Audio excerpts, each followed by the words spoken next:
Hello friends, Radhe Radhe. कैसे हो आप सभी लोग? आई होप ठीक ही होंगे और अच्छे ही होंगे। मैं सुनीता यूट्यूब चैनल में अपनी यूट्यूब फैमिली का स्वागत करती हूँ। आज मैंने तोरई की बहुत ही अच्छी और लाजवाब रेसिपी बनाई है, जो देखने में ही नहीं खाने में भी बहुत टेस्टी है। तोरई का नाम सुनकर बच्चे बहुत ही गंदा मुंह बनाते हैं, मगर मेरी ये तोरई की रेसिपी को देखकर बड़े तो क्या बच्चे भी खाने पर टूट पड़ेंगे। पनीर मसाला तोरई, जी हाँ, जिसकी रेसिपी मैं आप सभी के साथ शेयर कर रही हूँ। इस रेसिपी को मैंने पनीर भर के बनाया है और पनीर तो बच्चों की जान होती है और सभी बच्चे पनीर को बहुत पसंद करते हैं। जिसको भूख भी नहीं होगी, ये सब्जी देखकर उसे भी बहुत तेज़ भूख लग जाएगी। तो चलिए शुरू करते हैं। मैंने यहाँ 300 ग्राम तोरैया ली है और 2 बड़ी प्याजें ली हैं, 4 हरी मिर्चें ली हैं और 1 लहसुन की पूरी गांठ ली है। लहसुन हम सारा नहीं डालेंगे, कम ही डालेंगे। मैंने सबसे पहले चाकू से तोरई के ऊपर के छिलकों को रगड़ कर उतार लिया है, जैसा कि वीडियोज़ में दिखाया गया है।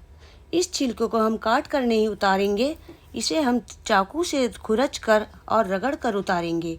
अगर हम काट कर इस छिलकों को उतारेंगे तो तोरई का गूदा भी निकल जाएगा, इसीलिए हमें हल्के हाथों से तोरई को रगड़ कर घिसेंगे तो तोरई के छिलके की पतली परत आराम से उतर जाएगी। इसी तरह मैंने सभी तोरइयों के छिलकों को उतार लिया है। ये तोरइयाँ काफ़ी अच्छी हैं और सभी कच्ची भी हैं, यानी कि पकी हुई नहीं है। पकी हुई तोरइयों में फांस होती है जो खाते हुए दांतों में फंस जाती है। मैंने तोरई के बीचों बीच चाकू से चीरा लगाकर हल्का सा कट कर दिया है, ताकि मैं इसमें पनीर और मसाला भर दूं। अब मैंने एक बर्तन में इन सभी तोरइयों को डालकर अच्छी तरह से धोने के लिए रख दिया है। इस साफ नमक के पानी में तोरइयों को अच्छी तरह से डीप कर दिया है और नल को भी खोल दिया है, ताकि ये अच्छी तरह से धुल जाए। फिर इस पानी को फेंक कर नल खोलकर दूसरे पानी से भी अच्छी तरह से धो लिया है। थोड़ी देर के लिए इन तोरइयों को पानी में ऐसे ही छोड़ देना है। ठंडे पानी में थोड़ी देर छोड़ देने से ये तोरइयाँ और भी अच्छी और फ्रेश हो जाती हैं।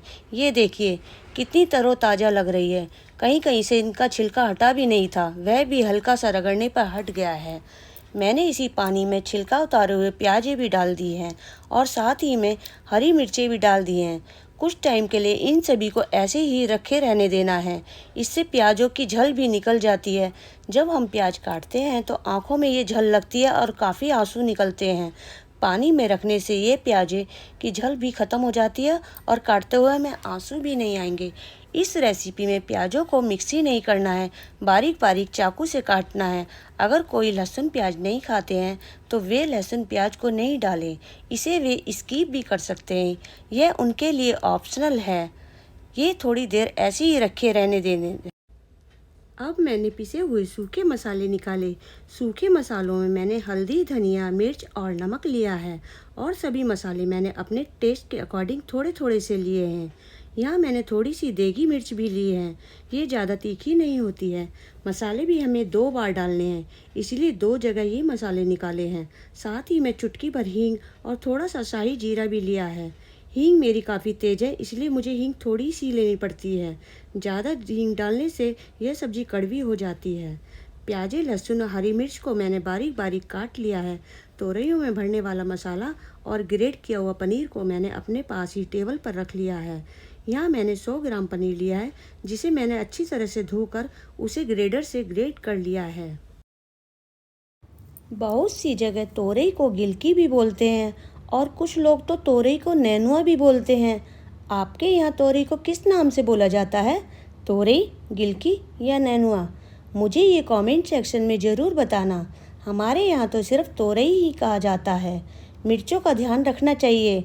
हरी मिर्चें भी कभी कभी काफ़ी तेज़ आ जाती है, क्योंकि यह रेसिपी बच्चे बड़े सभी के लिए बन रही है और बच्चे ज़्यादा तेज़ मिर्चें नहीं खाते हैं। ग्रेट किए हुए पनीर में सभी सूखे मसाले डाल दिए हैं। मसाले मैंने बहुत ही थोड़े से लिए हैं, क्योंकि हमें मसाले अभी और दोबारा डालने हैं।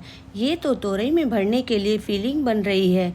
इन सभी को अच्छी तरह से हाथों से मिक्स करते हुए बहुत ही अच्छी तरह से मिला लिया है। तोरई को थोड़ा सा स्पाइसी बनाने के लिए गरम मसाला भी डाल सकते हैं। मगर मैंने ये पनीर मसाला तोरई में गरम मसाला बिल्कुल भी नहीं डाला है। ये तो सिंपल घर के मसालों से ही काफ़ी अच्छे और टेस्टी बनती है। पनीर की बनाई हुई फिलिंग मैंने तोरई के अंदर भर दी है। थोड़ी थोड़ी करके ये अच्छी तरह से भर दी जाती है और बहुत ही बढ़िया ढंग से इसे रख दिया है। इसी तरह मैंने सभी तोरई के अंदर पनीर की सारी फिलिंग भर दी है और फिर उन तोरई को एक साथ रख कर चाकू से बीचों बीच कट कर दिया है। किसी तोरई में 2 पीस किए हैं, किसी तोरई के अंदर मैंने 3 पीस किए हैं। इस तरह से ये सभी मैंने काट दी है ताकि ये अच्छी तरह से कढ़ाई के अंदर रखने में आसानी रहे। साबुत तोरइयाँ ठीक ढंग से नहीं बन पाती हैं। इस तरह से काटी हुई तोरइयों को पलटने में भी बहुत ही आसानी रहती है। मैंने कढ़ाई को गैस पर रखा और गैस को ऑन किया। गैस की फ्लेम मैंने हाई रखी। कढ़ाई के हल्का गर्म होते ही मैंने सरसों का तेल लिया और कढ़ाई में छोड़ दिया। यहाँ मैंने बहुत ही थोड़ा सा तेल लिया है और उसे गैस की हाई फ्लेम पर तेज़ पकने के लिए रख दिया। थोड़ी ही देर में तेल काफ़ी अच्छा तेज़ गर्म हो गया। सरसों के तेल को तेज़ पकते ही मैंने गैस को ऑफ़ कर दिया ताकि ये तेल हल्का सा गर्म रहे। ज़्यादा तेज़ गर्म तेल में कुछ भी डालते तो वह जल जाता है।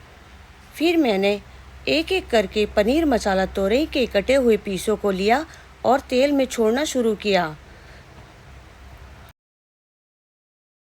पनीर मसाला तोरइयों को एक एक करके मैंने चिमटे से पकड़कर सावधानी से कढ़ाई में डाल दिया। तेल अभी भी काफ़ी तेज़ गर्म है क्योंकि कढ़ाई का तला काफ़ी ज़्यादा भारी है। इस तरह भारी तले के बर्तन में बनाया हुआ खाना अच्छी तरह से बनता है और वह जलता भी नहीं है। सभी तोरइयों को डालकर मैंने गैस को ऑन कर दिया ताकि इन पनीर मसाला तोरइयों पर अच्छी तरह से सेक लग जाए। 2 मिनट बाद मैंने गैस की फ्लेम को धीमा कर दिया। तेज़ आंच लगने से ये तोरइयाँ जल भी सकती है, इसीलिए मैंने गैस की फ्लेम को धीमा कर दिया। सभी पनीर मसाला तोरइयों पर आंच अच्छी तरह से लग रही है। इन्हें और अच्छी तरह से कुक करने के लिए मैं इन पनीर मसाला तोरइयों को ढक रही हूँ ताकि ये अपने आप भाप से अच्छी तरह से कुक हो जाए। मैंने गैस की फ्लेम को धीमा कर दिया है। धीमी धीमी आंच पर ये बहुत ही अच्छी तरह से कुक हो जाएंगी। इस तरह ढककर भाप से बनाई गई ये रेसिपी काफ़ी अच्छी और टेस्टी बनती है और हेल्दी भी रहती है क्योंकि इन सब्जियों के बेनिफिट और विटामिन्स उसके अंदर ही रहते हैं। तोरई के अंदर काफ़ी मात्रा में फाइबर होता है। ढक कर कुक करने से तोरइयों में अपना काफ़ी सारा पानी छोड़ दिया है। इसमें मैंने बिल्कुल भी पानी नहीं डाला था। इसे अब हम गैस की तेज़ फ्लेम पर सुखा लेंगे। सभी पनीर मसाला तोरइयाँ बहुत ही अच्छी तरह से कुक हो गई हैं और इनके अंदर भरा हुआ पनीर मसाला भी काफ़ी अच्छी तरह से रोस्ट हो गया है। देखने से ही पता चल रहा है ये काफ़ी अच्छी तरह से गल भी गई हैं। मैंने अब इन्हें चिमटे की सहायता से कढ़ाई में से निकाल कर एक अलग प्लेट में रखना शुरू किया। चिमटे से इस तरह से दबा कर निकालने से इन पनीर तोरई मसाला में से एक्स्ट्रा तेल निकल जाता है। कुछ तोरइयों से इसकी फीलिंग भी निकल गई है। बची हुई पनीर मसाला तोरइयों को मैं एक पोनी से उठा लूँगी और उन्हें उठाकर एक अलग प्लेट में रख दिया है। कढ़ाई में से सभी पनीर मसाला तोरइयों को निकाल लिया है और जो पनीर की फीलिंग कढ़ाई में तोरई के अंदर से निकल गई है वह पनीर की फीलिंग कढ़ाई में से निकाल ली है। कढ़ाई के अंदर मुझे तेल कुछ ज़्यादा लग रहा था। मैंने एक छोटी कलछी से एक्स्ट्रा तेल निकालकर एक अलग कटोरी में निकाल लिया। कभी कभी ज़्यादा ऑयल हमारी सेहत को नुकसान भी पहुंचाते हैं और ये तोरई तो वैसे ही बेनिफिट है। ये हेल्थ के लिए तो काफ़ी अच्छी होती है और कम ऑयल में बनी हुई सब्जियां हमारी सेहत के लिए काफ़ी हेल्दी भी रहती हैं। कढ़ाई के बचे हुए तेल में मैंने हींग जीरा डाला। हींग जीरा हल्का सा लाल होते ही बारीक कटा हुआ लहसुन भी कढ़ाई में डाल दिया। फिर उसे ऑयल के अंदर रोस्ट होने दिया।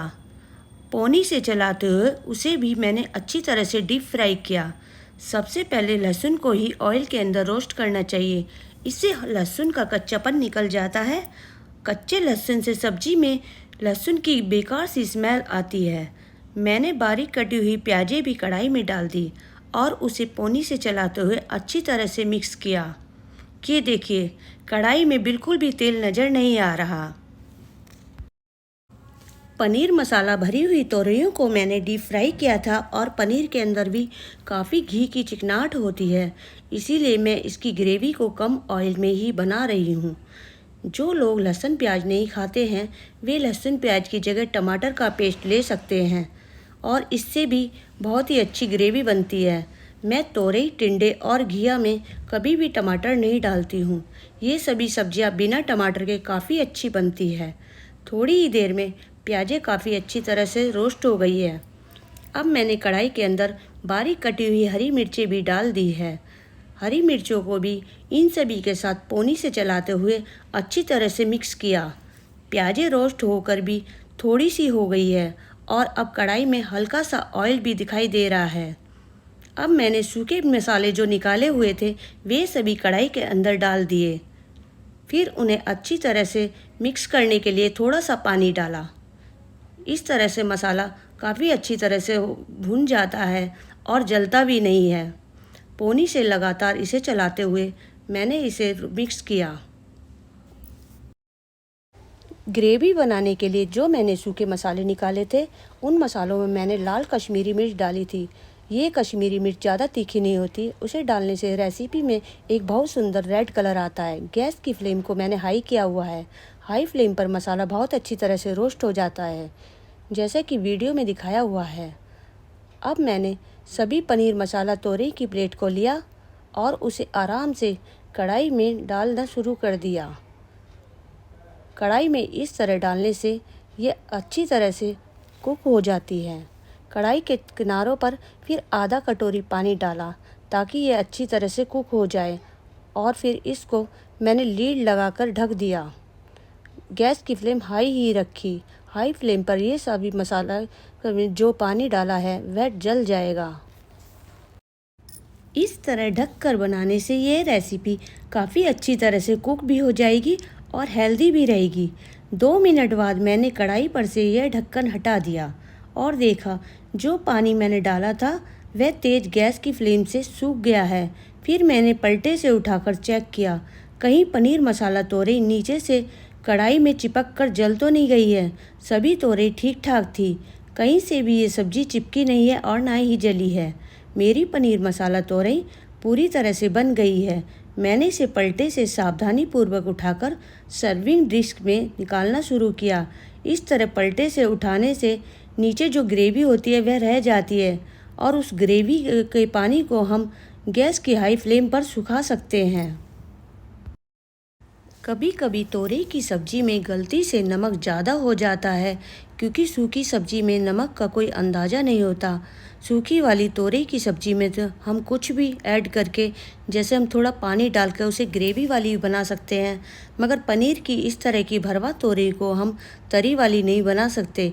उसके लिए हम ऊपर से गाढ़े दही को फेंट कर सब्ज़ी में डालकर उसे और भी टेस्टी और उसका नमक कम भी कर सकते हैं। तोरई की बेल पर सबसे पहले एक फूल आता है, फिर उस फूल में ये तोरई की सब्ज़ी लगती है। तोरई की बेल पर जो फूल लगता है उसकी भी सब्ज़ी बनती है। मैंने बचपन में अपने गांव में वो सब्ज़ी खाई है जिसका टेस्ट मैं आज तक नहीं भूली हूँ।